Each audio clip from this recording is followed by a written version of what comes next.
சந்தோஷமா சொல்லுங்க, கர்த்தர் என்ன நினைச்சிட்டாரு. என் தேவன் என்னை ஆசீர்வதித்து விட்டார். இனிமே நான் ஆசீர்வாதமா தான் வாழுவேன். நான் தொலைத்ததை, நான் இழந்ததை எனக்கு 2 மடங்கு கொடுப்பதற்காக தேவன் என்னை நினைத்து விட்டார். இனிமே எதை குறித்து நீங்க கவலையே படாதீங்க, எதை குறித்து நீங்க சோர்ந்து போகாதீங்க. உங்களை பெயர் சொல்லி அழைத்த தேவன் உங்களை நினைத்து உங்களுக்குரிய ஆசீர்வாதத்தை கொடுத்து இன்றைய நாளிலிருந்து உங்களுடைய ஆசீர்வாதத்தின் கதவுகளை திறந்து விட்டார். நீங்கள் கர்த்தராலே ஆசீர்வதிக்கப்பட்டவர்கள். தேவன் உங்களை நினைத்து ஆசீர்வதித்து விட்டார். ஆமென்.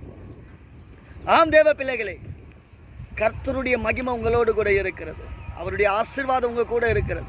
அவர் தானே உங்களுக்கு பக்கபலமாய் பக்கத்துணையாய் இருந்து உங்களை ஆசீர்வதித்து உயர்த்தி இருக்கிறார். எப்போதுமே கம்பீரமாய் இருங்க. ஸ்தோத்திரத்தோடு உங்க வாக்கிய தொடங்குங்க.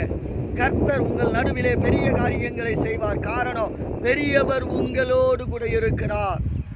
உலகத்தில்